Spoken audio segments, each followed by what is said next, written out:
And we are live. Thank you, everyone, for tuning in to watch us live, and everyone watching us back is recording. We appreciate you as well. Yes, thank you, everyone, for joining us on the special Saturday night edition of Locating the Lost. Tonight, we are joined by Jessica Brown. She is the mother of Aidan Spear, who at 21 years old tragically disappeared January 24th, 2022 from Tacoma, Washington. Jessica, welcome to Locating the Lost.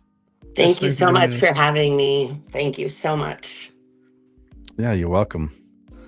So, if you don't mind, when we start here, and I had mentioned before, I actually followed the page for a few months, and I always want to try to connect to you. So, thank you so much for reaching out. I'm glad we were able to connect tonight. Thank you. Yeah, I appreciate that. Follows, anything, shares, likes. It definitely helps. So, if you don't mind giving us a little background of your daughter, the kind of child she is, and maybe her hobbies, things she's into, that type of stuff. Yeah, Aidan was born in Spokane, Washington. We moved here when she was 7 years old to the Bonnie Lake area, and Aidan is a water baby through and through. She loves anything to do with water. She took up swimming very, as you can see, look at that. Very early, she loved to swim, and she even did a little competitive swimming in high school. She is incredibly loving and compassionate. She would do anything for her friends. She just wanted to be your friend. She wanted to love you, and she wanted the same in return. Just a really, really sweet girl. Yeah, I mean, she looks really happy in these pictures, at least as a child here. How old was she in these two pictures here? She was probably 19, 20. Okay. So what was she doing after school? She'd graduated school. Was she working somewhere? Aidan didn't graduate school. During high school, she was incredibly bullied to the point I was in the school probably every other day dealing with situations. And so I think that led Aidan to find friends, just any friends that would accept her. And that kind of led her down a path of like maybe partying and drinking, maybe smoking marijuana at first. And then we started to see maybe like signs of mental illnesses, like extreme mood swings, things like that. And we tried to get help for that. And in Washington, this great state that we live in, when you are 13 years old, you're in complete control of your mental health. And so Aidan didn't want to get help, and my hands were tied at that point. Oh, wow. At 13, you're allowed basically complete control over anything medical related. Your parents don't have to know what goes on in doctor's appointments, what you're being seen for. It's all completely private. If the child wants that, they can refuse any type of care. It's really hard for parents when they're trying to get their kids help. I think that seems probably very absurd. Yeah, I think maybe the law was maybe created to help kids that were being abused, so they could talk to their doctors without their parents knowing. But then I think, it really hurts some of us that are trying to help our kids that are maybe struggling with things that they don't even realize. Yeah. So it all kind of started early on with like running away and just, things like that. How old was she when she ran away? I think it probably started around 15. Not so bad, but then as she got older, met more people, there was more places for her to go, and so it continued. It was a huge point of stress for our family. Just there's so many times we never knew where she was, and she just didn't want to come home. She had this group of friends, and So I think it just kind of started down a path that we couldn't get out of. Yeah. How when she'd run off, how long was she usually gone for? Usually not too long, a couple of days. She'd find friends or family members that we don't really associate with, and she would be able to hang out there, and then she'd come home, and then it was kind of a cycle that we just kept going through over and over and over again. And so we tried to get help. We got help from the state of Oregon that came and picked her up and took her for some rehab, but once you get her back, it's just you're going through that same cycle again. How many times has she been through rehab? I think it was 3 times, and she was hospitalized once. It's so tough. Like, a lot of the cases we cover is, people who have different addictions, and they just can't beat them. Right. Yeah, exactly. It's huge. I think in our country and worldwide, and especially, I know Washington State has a lot of issues with addiction and mental illness going on. Well, Jessica, I can tell you that we're across the country from you, and the same thing here. So it's not just Washington State. Right. Yeah, I'm just here stuck in this bubble. So.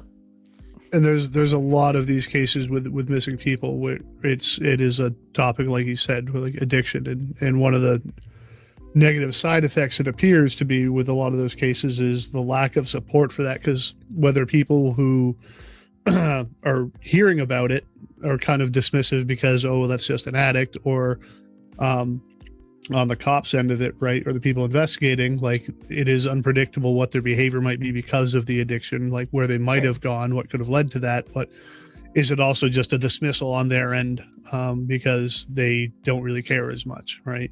Right. So yeah, Tani Weems says, you're so brave, Jessica. Never lose your voice for your baby. Thank you. And Brittany says, Jessica, I'm here for you always. Thanks, Britt. Oh, that's funny. Callie, she's been on our podcast a couple different times. Oh my yeah. God, I've caught a live. Yeah, we don't typically do lives on Saturday nights, Callie, so thanks for joining us. No, thank you guys so much. My schedule's crazy, so this really helped. Yeah, well, you're 3 hours behind us, I believe.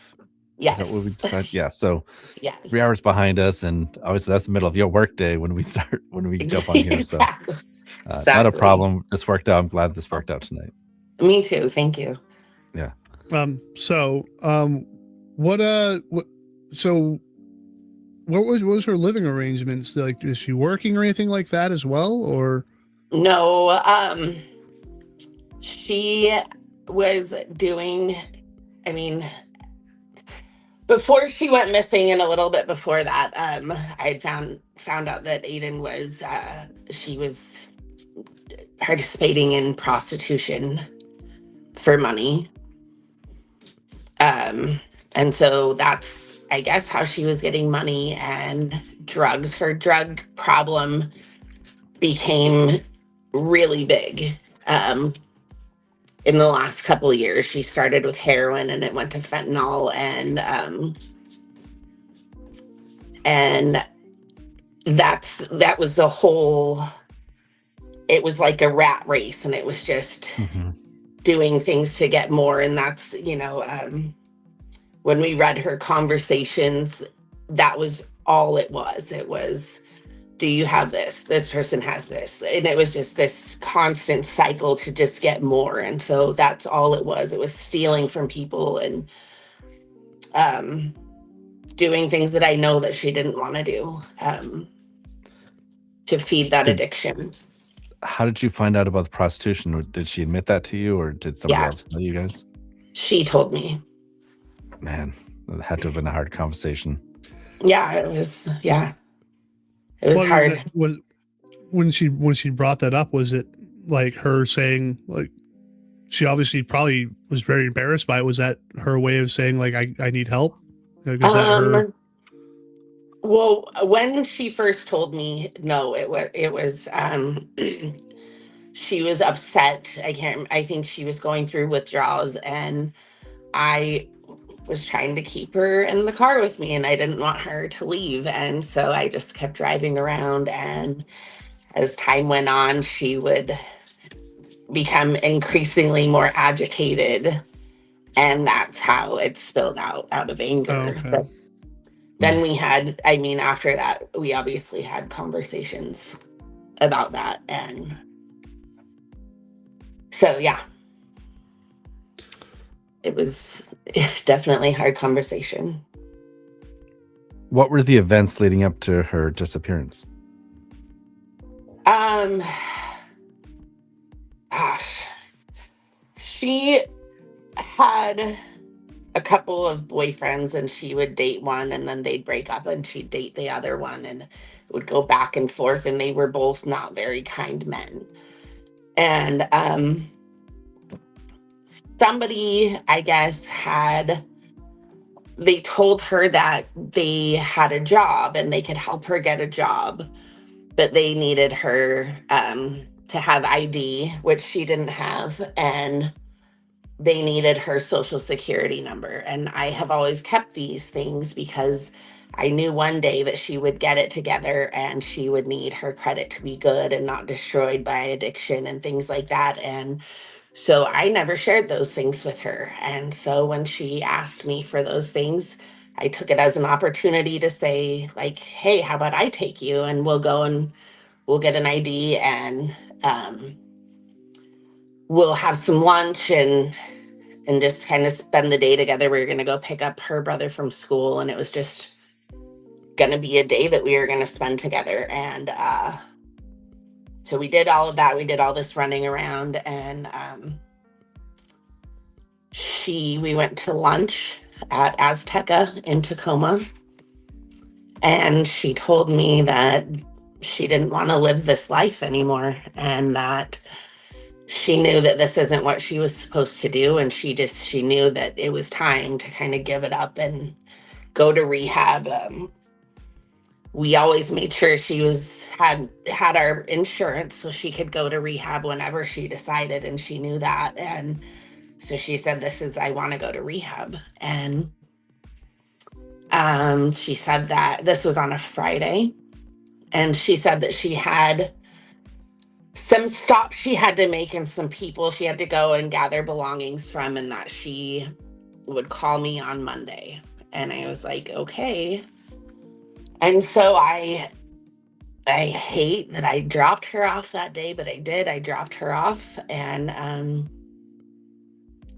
that was the last time that I ever saw her, because on Monday morning she wrote me a text, and sorry, I said I wasn't going to do this, and here I It's go. okay. Yeah, you're It's okay. So she sent me a text message, and she said that she had this dream and that her life was just normal, and basically that she had made it out of this, and that she was ready to go. And so I said, okay, I'm gonna come and get you. And we planned to meet at I think it was 10:30 or 11 that morning. And just before I was getting ready to leave the house, she messaged me, and she said that she had to say goodbye to somebody, but she promised to, like, I'm serious, Mom. I'm going to come meet you. It's just going to be a little bit later. And so I said, how much later? And she read the message and never responded to me. And so that entire day went by, and we had already looked online, and we picked out a place that we wanted to send her in Texas. And she didn't have ID. We had to make an appointment at that time because it was just kind of getting over COVID. You still had to make an appointment to go to the DMV. But right. my Right. friend Brittany that popped on here, she works at an airline, and she was able to help us so we could get Aidan on the flight that night to go to Texas. And I never heard from her again, like I said. So at first I thought that it was because she just was relapsing, and she was just avoiding me because that has happened before. But this time Right. it was Right. just something about what she said and how she said it, and just like the conviction in her statement. I believed her, and I probably believed her every time, but this time I believed her. And so I was irritated, and so I said, okay, well, that's it. If this is what you're going to do, here is the information to the lady that's going to set you up in the rehab. You give her a call, and once you've called her and set it up, then I'll know you're serious. And she read that message, and that was later that night, and never replied. And then she stopped reading my messages. And that was it. Wow. Like, honestly, minutes from being back with you, and it's so ironic that she told you she had a dream that her life was going to completely change and she was going to beat this. It's just heartbreaking. Yeah, it is. It's not fair. So, but yeah, so that's where we ended up that day. And I spent probably the next 3 weeks just thinking that she was avoiding me because of rehab. And then I got a phone call, and I guess it was a message, and that kind of changed everything. And I realized that she wasn't just hanging out with the regular people she hung out with. Like, something was really wrong. I had a girl that she was with every day call and ask how rehab was going for Aidan. And then I said, wait a second, you haven't seen her, and she hadn't seen her. And so that's when I panicked, and I made a missing persons report right then. So how long ago, or how long after her disappearance did you make the missing person? It was report? probably 3 weeks. Because in my mind, I thought that she was just completely just avoiding rehab, or she had just decided she was, not ready all of a sudden. But Right. that wasn't the case. Right. How would you have known, though? Right. Right. Yeah. I did It borrow was a- these. Oh, sorry. Oh, Go no. ahead. I just had a couple messages here. Brenda Lee says, so heartbreaking prayers that you find her and bring her home. And Thank you. Washington missing persons cold case and unidentified initiative since sending love Jessica. Thank And you. also Brandy Shea saying, oh, I'm sending you love, Jessica. Thank you, Brandy. So I did put in the comments section, won't let me do it on YouTube, but on Facebook, it's a link for the seasonofjustice.org website. I borrowed these two posters from there. And I believe if you go there, it says, do you want more information on the case? And it brings you right to your Facebook page, which is where is it? Help us bring Aidan Spear It's not allowing home. that on Facebook? I mean, on YouTube? No, it said it's common if you try to share links, it says. So I don't know. Oh, weird. Well, that's perfect. I'm going to put your Facebook page in the comment section again as well. I did earlier. So if you guys want to join the Facebook page to keep updated with this case. Yeah, that one allowed it on YouTube. The other one didn't. I don't know. Well, thank you. I appreciate all. Oh my gosh. Yeah, that's huge. So, all right. Yeah, where were we? I actually completely lost where we were at. Because all three of us are trying to talk at the same time. Yeah. So it had been 3 weeks. You finally put in the realized something's wrong. What was the cops, the investigators' sort of reaction to that? Like, how did they handle the case? Well, in Pierce County, we don't have a missing person division, so the homicide division handles it. And the homicides in Pierce County, I don't know if you know, they're out of control, and they lost about half of the police force when they were forced to get a COVID shot. So I remember talking to Detective Pollock for the very first time, and he took my story. And he seemed to listen, but at the end, when he said, "Okay, I have a case number for you," and her case number, it ends in 666. And I'm reporting my daughter missing. And this man says to me, "Ooh, 666, creepy." That's And weird. yeah, I feel like that's about as serious as he took the case the entire time.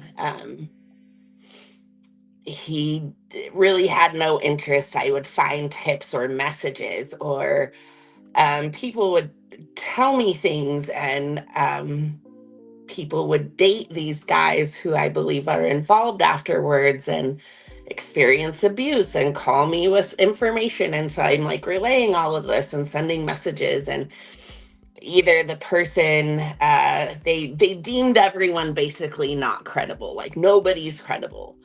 And because the world that she was in when she disappeared was largely filled with drugs and things like that and criminal activity, literally nobody's credible. They won't listen to anyone.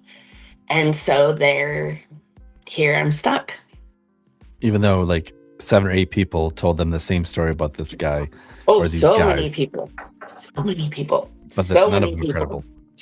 We have had family members of one of them reach out to the police department because she realized that more people in her family knew that this man was involved or believed he was involved or whatever. And the 911 said, "We're not taking tips on this case anymore."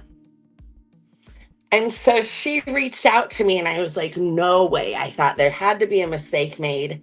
And so I called and I said that I had a tip. And sure enough, that's exactly what they told me to.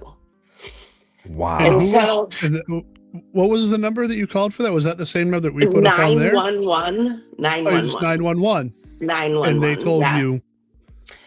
They said that they're not taking tips on the case anymore. It was an open case. It wasn't a cold case at that time. And even a cold I've never case, heard it of that. should. Yeah, well, I heard it twice that day. So then I had been communicating with the local reporter, and I let him know that situation because that was incredibly concerning. How many more people called in and were just denied? Like, no way, we're not taking Right. tips What anymore. kind of tips could have come in E- that were just shut down? Exactly. And so I called this reporter, and the reporter was like, "Oh, we're going to do a story about this. That's ridiculous. Like, how many tips are we losing right now, you know?" And so he reached out to try and get the phone records for my call and that other person's call. And they said no because I called in and attempted false reporting. So it would be obstructing justice. So they wouldn't give him the access to the tapes or whatever. That is wild. Yeah. Yeah. I couldn't believe it. That's why I had to call and see for myself. I thought for sure she had to be making a mistake. And what when you reached out to the detective involved in this, what did he have to say about it? He said he would look into it. Like, mind you, when I call the detective about anything, when it was an active case, I was waiting 1 to 3 weeks for a response from him. Easy. And now that it's a cold case, I think I left a message in January, and then I got a call back, and I was at work, so I missed the call. And so it's been 3 months basically now that I've been trying to get a hold of the detective, and I cannot get a hold of them. ignoring my calls. I tried to get it switched to a different agency, and the boss, their lieutenant, James Luffenholzer, I don't know how you say his name, he said that he would make sure that I never got a different detective. And he has.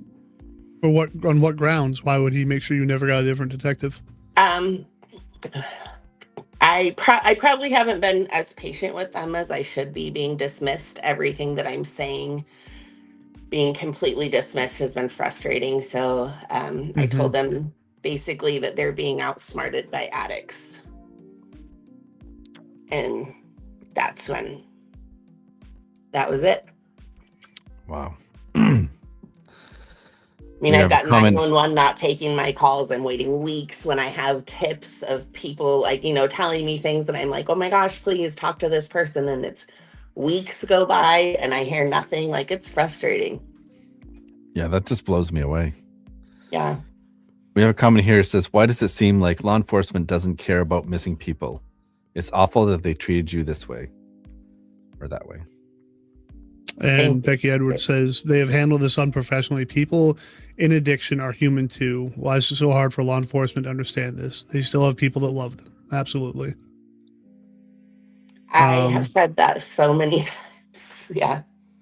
I agree. Ricky Clark saying, have you tried news outlets? And she just had mentioned that she tried to go to One Reporter, but they were shut down. So I don't know why they still didn't investigate further. I've been on the news a couple of times. And did you mention this story to them at the time, or did that happen prior? It was before. Yeah, it was prior. So I think he said that he was going to still try and get those files. So because he's like, this is serious. Like, if it's happening to us, it's not just us. I don't feel like I'm isolated or being like targeted in this situation. That's the Pierce County Sheriff's Office. Their number is 253-798-7530. In case anyone maybe wants to ask them why they're not handling their stuff properly. Or if anyone is listening that maybe wants to make a story on that. That is absolutely disgusting.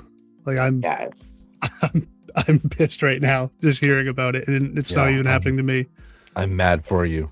Thank you. Yeah, it's like, I don't know. I was talking to my son about it yesterday, and it's like, it's just so frustrating because if I had a pinpoint of somewhere that I could look and, you know, search, I would be there. But like, I can't tear up all of Tacoma, or I feel like my hands are tied, and I feel like there's nobody willing to help me, and the people that should be helping me just truly don't care. I'm not a Savannah Guthrie in the world. And so Aidan is, you know, we're not getting the attention that these big cases get because, you know, basically we don't fit in the income bracket of those people. And I think that is really hard for other people because almost every family I've talked to in my situation or similar situations, that we feel the same way. We feel really unheard, and like our loved ones don't matter at all.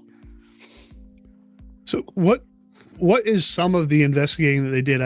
Did they track her phone? Did they find messages? Like, what sort of actual investigation did they manage to get? So several months into the case, I want to say it was probably a year. They subpoenaed Facebook, and they finally got her Facebook Messenger. But I already had that. I got that October the following year. So probably 8 months later, that October after I reported her missing, I got a random phone call, and it was a girl, and she said, "Hey, are you Aidan's mom?" And I said, "Yeah." And she said, "Is she really missing? Is that true?" And I said, "She is." And she said, "Well,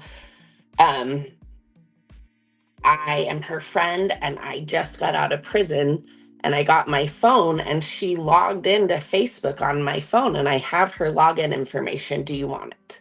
And I was like, "Oh, wow. Oh my God." Yes, perfect. Please. So she sent it to me, and I had everything right then. And Some of it was horrible. I hated reading it, and but we were able to determine a lot of things that people were saying were facts. I was able to determine that it wasn't facts, and I was able to determine who the last person was that she ever messaged or talked to, and it wasn't me. And so we were able to see those things. And for some reason, the officer never offered up anything. Maybe they know stuff, and I know they know stuff sometimes and they don't tell people, but they aren't very forthcoming. They promised like cadaver dog searches, and then they said, oh, we did it, and the ground was too frozen. We'll do it again in the spring. And I never heard anything, so I don't know if that happened. They never called me back. I mean, I went a year without talking to him once. Like, no updates, no nothing. Now, what about, Wow. like, did they try to ping, like, where her last cell phone ping was, even a rough estimate So- areas? Due to Aidan's lifestyle, she didn't have a phone with service. Anytime we got her a phone with service, it would be stolen almost immediately. And so she just had these phones, and sometimes they would have minutes, but it would mostly be for Wi-Fi, which is why most of the conversations that took place happened on Facebook Messenger. Okay, is that where you talked to her last two? Yes. Okay. And so that was most of everyone, I think, talked to her. Sometimes she would have phone numbers, and then they would be gone. And, we could buy her minutes for a phone or whatever, but it doesn't mean that it's not going to get stolen. Like, everything gets stolen from them. Yeah. So, yeah. So I'm not sure if you know who this is. Tani Weems. She says, I've been following your story since day one. I know. I love you. She's the best. There's another one. Oh, I like this comment too from Brenda Lee. It would be handled differently if it was their child. I'm truly sorry they are not handling this correctly. I said that, Brenda. I absolutely said that to them. If this was your child, would you be happy with the job that you're doing? They didn't like that either. So they don't like any sort of like. Well, that's how they should be looking at it. They should look at it as if it was their own child. Yeah, I think it's hard for people to see their, an addict in their own child, or, look at an addict and be like, that could be my child, or, this is the person that is a human being. And Aidan is missed like crazy every day. She's talked about and cried about, and nothing's the same. So, have there been any, like, even reported sightings of her? No. Nothing. No. No rumors, no tips. Yeah, there's been a lot of rumors and tips. So many. So I think initially when this started, a man named Patrick Detweiler reached out to me, and he told me that he was in love with my daughter and that she was probably pregnant with his child, and that her boyfriend Dre and another man killed Aidan, put Aidan in the back of a trunk of Dre's BMW, and took her and got rid of her after killing her in his trailer. And so I told the police that. And then I didn't hear back from them for a really long time. And then I asked about it again, and he said, oh, yeah, we found that car. And I said, you didn't look into it? And he said that it would be too hard to get a warrant. So they never even checked the car out. Oh, my God. Yeah, they found it in impound, because I guess the story is that her boyfriend did something with her and then set the car in a bad area to be stolen. And it was. And then when it was recovered, it was in the impound lot. And The police, out of their own mouth, found it, but it was literally, this is his words, it would be too hard to get a warrant. Too difficult to sign, to get some paperwork signed. And they might not have got the warrant, but they at least could have requested it, right? Like maybe a judge wouldn't have signed off on it, but they didn't even bother. Right. They stopped before they even attempted. They Absolutely, quit before. they did. Everything is like that. Like this whole case is like that. Like it feels like you could get somewhere, and then it turns out like there was people in a tiny homeless community who initially said that they saw her in this trunk, and then we have an estranged family member who works for the state who commented on Facebook that she works in that camp and heard that rumor as well. And the police never looked at the car. Never bothered. It was sitting in their impound lot. Yes. Right, because it's too hard to get a warrant for the vehicle sitting right in front of me.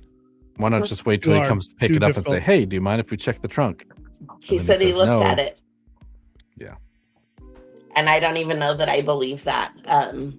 Disgusting. Yeah, I think he said one time, like, I feel like they only probably went out with cadaver dogs one time, and it was in an area that they had said initially, that this Patrick Detweiler man said initially. And he only went there because the cadaver dogs needed practice because they'd been out of practice. And so they went there to practice, but it was not ever like a planned search for Aidan. There's just been nothing, no help. So is it this Patrick guy's thought that that's why she was killed, because she was pregnant with someone else's baby or his baby? So everything that Patrick told me was quickly disproven, I guess, when I found Aidan's messenger. I was able to see Patrick is not Aidan's type at all. And so that was kind of hard for me to believe. Also, Aidan and I spoke quite regularly, and I knew who she was dating, and I knew who she was hanging out with if it wasn't serious. Like, she talked to me. It wasn't like we didn't talk, and we talked pretty frequently. And she had never once mentioned this guy, Patrick. But he was so nice, and he seemed so helpful, and he seemed to know, like, the inner workings of her world. So at first it seemed like a big help to me. And then I got her messenger information, and they never talked. They were like hardly friends. It seems like he was there basically just for trading goods for services. And that was it. It was nothing more than that.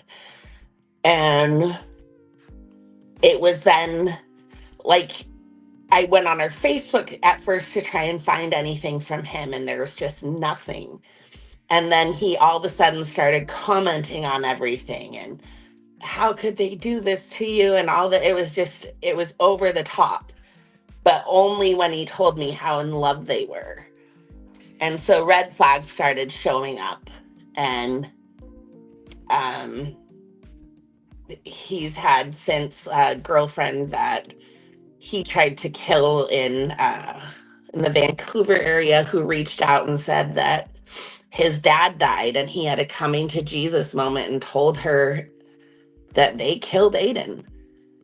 And the police won't talk to her. And she has come forward so many different times saying that he has said things, but they won't talk to her. Has he ever been questioned by the police?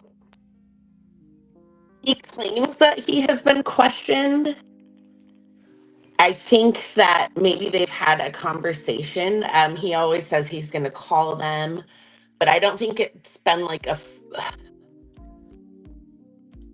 think maybe they talked to him initially, like a short conversation. But as soon as any of these people have told the detective, I don't have anything to do with this, they say okay and they move on. And I'm not even kidding. Like, it's one of the guys, the last person to ever see my daughter alive.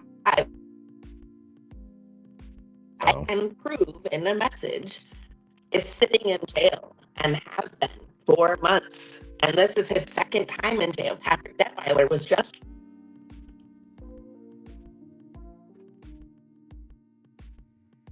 Jeff, did she break up for you? Oh, yeah. Oh, now I don't hear anything. Oh, we lost all the audio. Were you using earbuds or anything, or is it just your phone?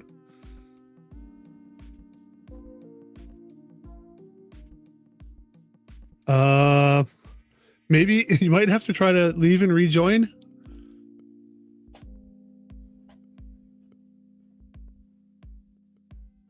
We can't hear anything right now. Can you hear us? I think she can.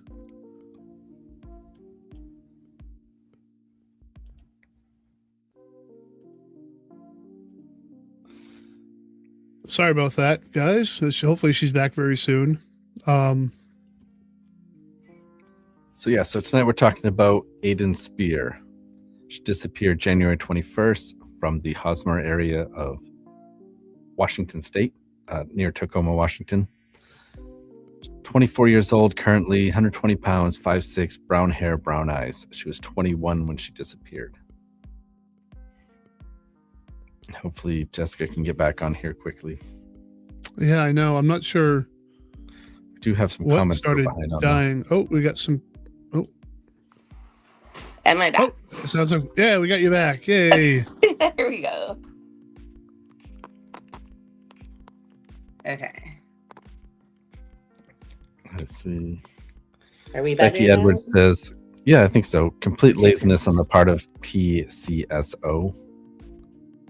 Pierce County Sheriff's Office, yes. She's local, maybe. Abraham Lincoln can be probably kicked, I guess. I don't know what that is. What? Did you see that? Weird. Comments by Abraham Lincoln back now. He's just being weird. B. Westbrook says, horrible what humans are capable of. And so, yeah, so if you can continue on where you had left off, I'd asked about, had he ever been questioned? Did they actually sit down formally interview him? I think very early on, they may have had a conversation. I was told they had a conversation, and I was told that it basically went nowhere. He placed blame on other people, and that was it. They were done. And then I think it was a few months ago, he was in jail for stalking somebody in the Vancouver area. And I got this random out of the blue message on the Help Us Bring Aidan Spear homepage. And this girl said, is your daughter Aidan really missing? And so I thought, what a weird question. But so I was like, yeah, she is. And she says, the father of my child is in jail with Patrick Detweiler. And he said that he's in jail for something so small, but he should be in here for something really big. And then he told about your daughter. And I was like, oh my gosh, like here it is, right? And so I contacted the prison. I contacted the detective. It took 4.5 weeks for her to call me back. But the person at the prison was amazing and started going through all of the audio and how these two may have had connections because they were in prison at the same prison at the same time. And Patrick apparently was saying this. And they determined that it was never said, which is weird because why would some random girl call me if that was never said? Because it was just too coincidental. So he is out of jail now, and the other one is sitting in jail, and his family doesn't like me talking about him and is threatening to sue me. because he's the last person to ever be seen with Aidan. And I have, with my own eyes, seen him physically assault her when I came to pick her up one time. And it's the only person that I can prove that was the last person Aidan talked to. And who was that person that she was last seen with? His name is Kristopher Mykel Moore. And she was looking for her boyfriend, Andre 2 Cent Harris. And in jail, Chris was, the last time he was there, he was questioned. And he basically said Aidan's boyfriend, Dre, was his best friend and he would do anything for him. And I mean, they just will not pursue. And I tell the detective, like, he's in there again. Can you please talk to him again? Like, who knows? Maybe pressure's building. You never know. Right. And she's like, I'm not talking to him with no new evidence. So then a lady reached out. She lives across the country and she was his ex-girlfriend. She is now permanently disabled from the bodily harm that he caused her. He tried to kill her. Real.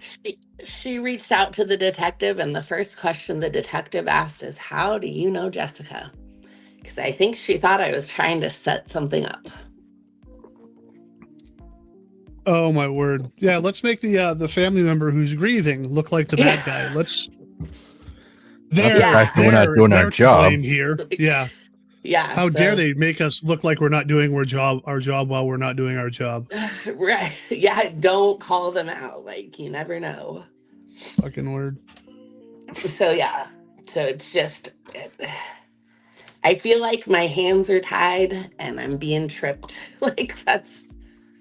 Have you ever reached out to the district attorney's office? Have they talked to you at all? No, nobody's talked to me. Mm-mm. Maybe you should reach out to them and express your frustrations complaint with the police department. I have filed with Internal Affairs. Yeah, and they have never called me back. Well, yeah, might have to go further than that then. Definitely take it to the district attorney's office. Take it to the. I don't know. Have you ever reached out to the governor or anything for help with your case?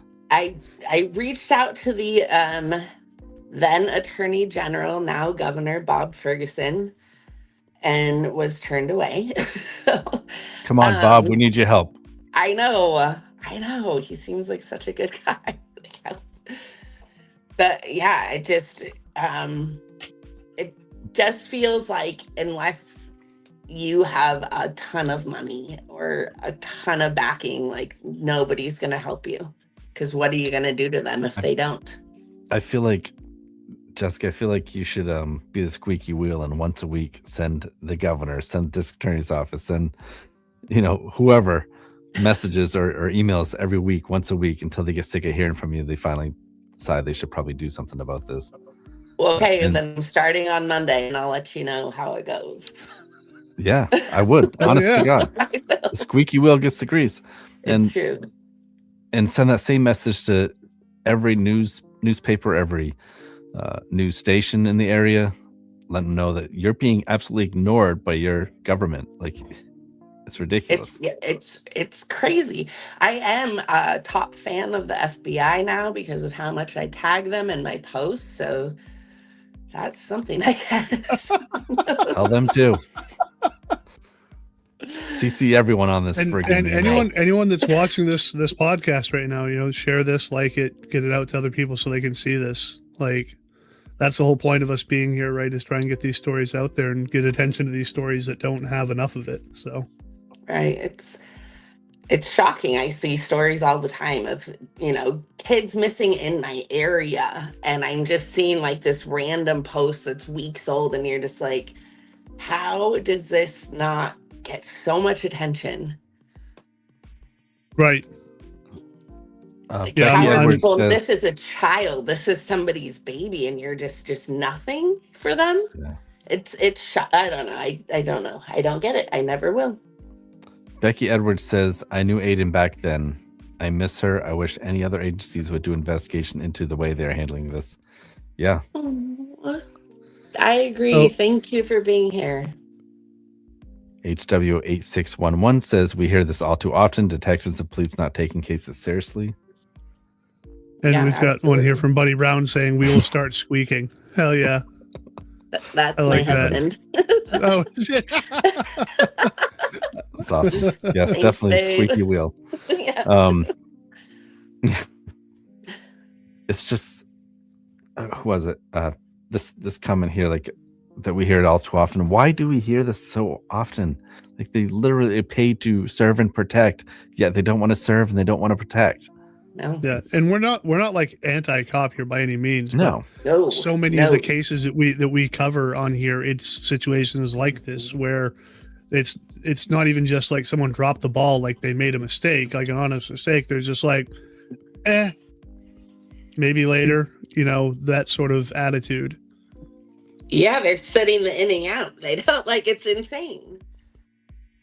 There needs to be a dedicated cold case team too. Like in Maine, they raised funds and they got this cold case squad, but they're active investigators on other cases that when they have time, they work on cold cases. Yeah, and it there's should just be time. a cold case team. Yeah. I agree. Yeah, there needs to be something that's just it just seems crazy to me that someone can go missing for this long, and then when I hear stories like this is a drop in the pond compared to how long other people have been missing, and I don't know, it's unreal to me. That I don't know. Just I'm at a loss for words, I guess. I expected more and I hoped for more, and I guess my faith was bigger than reality. The Washington Missing Persons Cold Cases in an Unidentified Initiative said there are currently 140 missing persons from Pierce County listed in NamUs. Washington State does not have to release missing persons information. They only have to upload it into a law enforcement database. Wow. So basically, there's more than 140 probably missing. Yeah, that is. Yeah. That's just one county. And this is what they seem to have a hard time understanding. People that have addictions, they were someone's child, right? They're someone's loved ones. They're someone's mother, someone's father, someone's daughter, someone's sister. It's just, yeah. I don't understand why they treat it like this. This isn't missing 411 type stuff, is it? No, I don't think Aidan's case would qualify that. I'm not sure if you have heard of that before, Jessica. No. There's a serious missing 411 by this guy named David Pilatus that he investigates strange disappearances. Like, 3 people are walking in a line, hiking on a trail. One bends over to tie their shoe. The other 2 keep walking. They turn around. The other guy's never found again. He does that type of investigations. But okay. Yeah, I'm not sure that would qualify, but yeah, I don't know what else to do except for just talking out and yeah, absolutely, like letting everyone being know. A voice. Shelley Carson said it's very sad. They need to do what they are paid for. Justice for the family and missing loved ones. Thank you. I appreciate it. Zay says, oh, sorry. Go ahead. No, you're good. Nope. Zay says, Aidan always had my back in school. I hope you get answers, or get answers. I'm assuming you get answers. Yeah, that's who she was. Aidan she was a friend. She was a friend to anybody and everybody. Yep. Yeah, and this is kind of Jabafo says the only thing worse they could ever happen to me in my life other than my daughter passing away is if my daughter went missing. It's so scary. And I don't know if it's not worse because you don't know what has happened to her. I'm sure you've had nightmares about this. That's what I think is like the crazy part is like, I don't know. So I don't know if my daughter has been missing for 4 years or has she been dead for 4 years, or am I ever going to be able to like God forbid that she is dead, but am I ever going to be able to bring her home and, have a place where I can go and visit her? And it's just, it's, I hate to say this, but it's like, I almost envy people that get that. And I feel terrible saying that, but like, it's true. It's just, I just want to know something. The not knowing's got to be so hard. Sorry, Jeff. No, Yeah, it's just saying, like, you're in a very like unfortunate sort of club. There's a lot of other people out there like that. Yeah, there is. But there's plenty of support around. Like the stuff that we do and the people that watch our stuff. Typically, like I was saying, we got a lot of people that are in those boats, and there's a lot of love for you guys out there. I appreciate and a lot that of people so willing to much. help. Yeah, I've been so fortunate in meeting people. I know Brandy Shea commented earlier, and I've never met Brandy in person, but and I have this, I think it's like trauma brain from all of this, and like I don't even remember how we started talking, but she has shared every single post. She's made flyers. She shares on platforms, and she never misses a beat to help out. And it's just like people like that, and you guys just come out of the woodwork, and you don't have to. And it's like, you guys are giving people a voice that might not have one. And I am so, so thankful for everybody that's done anything to help us, because this has truly been the worst experience of my whole entire family's lives. Right. And I just wish you could feel that way about the cops too, though, right? Yeah. I hear that a lot about these missing person cases, that you end up connecting to someone you've never even met before. In fact, we're covering a case in a week or two that the kid went missing in Florida. His mom lives up here in Maine. I didn't even realize that when I started talking to her. And then the woman that she had asked if she could come on and join her, she's never met her. She also lives in Maine. So the two of them didn't realize they live in the same state. Oh. It's kind of weird. Yeah, it's crazy. And the amount of people that are just willing to help, and they have no skin in this game, and they're just like, they want to help you. And it's incredible, actually. There's a lot of people that do want to help. Unfortunately, the cops aren't one of them. What are you gonna say, they're not. Yeah, and we've been extorted a few times because of this too, because we've had to go public and put our information out there and our phone numbers. We've had several people calling and with great pictures and great information saying they have her, and it's just that's also a thing that the families of missing people deal with. Yeah, we hear about that a lot. Just a couple of days ago, there was a lady that almost fell for it. I almost fell for it. More than once. It happens. It happens a lot. It's absolutely disgusting that's even a thing that's. I'm always telling people to not put their personal phone number on there. Make it the police phone number. I did that after, but being new to this whole thing, like it wasn't something I knew right away. There's not a training manual for your child just went missing. This is how you should respond. No, right. Man, that first flyer, I would have put my home address, like knock on my door if you know something, but it certainly opened us up for a lot of stuff. And even my mom in Ohio, they like found out where she worked and all this stuff, just like it was pretty scary. Sick. Yeah. We do have a comment here from Shelly Carson saying, "My heart breaks for you. Stay strong. Keep talking. Scream if you have to. You're a voice for her." Thank you so much, Shelly. I like this comment from, I'm not sure if I'm saying this right, Jabofu. What is the real purpose in life if not to help those around us? We're pack animals. I like that. I love that. I love that. Yeah. Yeah, that's how we should be. Well, did you have anything else that you wanted to to share or say before we finish up here, Jessica? I don't think so. If you had a message to either anyone that knows what happened to Jessica, or maybe if Jessica's out there still, if there's She's anything Jessica. you want to say. I Aidan. am. I'm God. My God, Aidan. I mean, yeah. Yeah, words are hard. I will say, we love and miss Aidan very much, and we just want answers. We need answers. At this point, I just want to know what happened, and so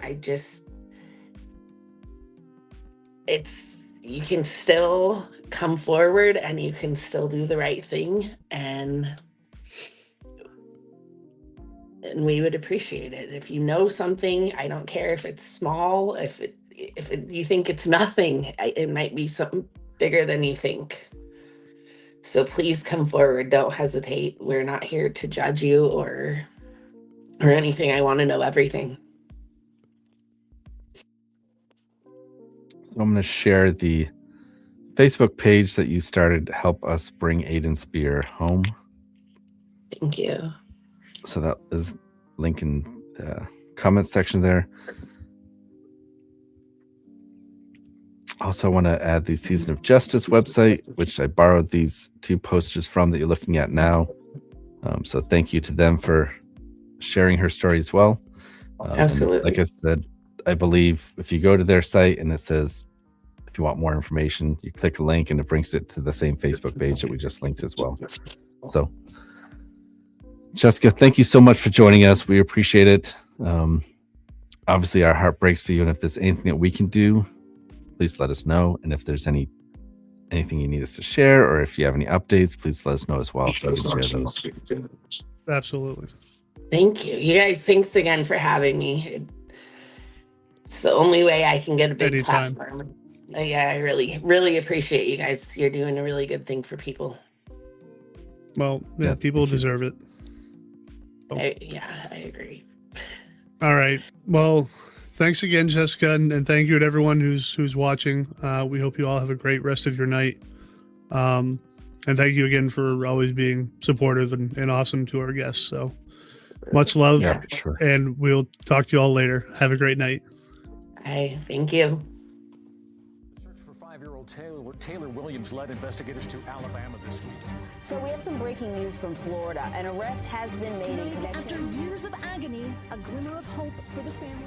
Investigators spent hours searching through this house off Pennsylvania Avenue. What could be a major development in the search for missing Alabama teenager. Tonight, a stunning twist in the search for Taylor. Somebody out there knows something. They want to lay him to rest their way, not by somebody else's way.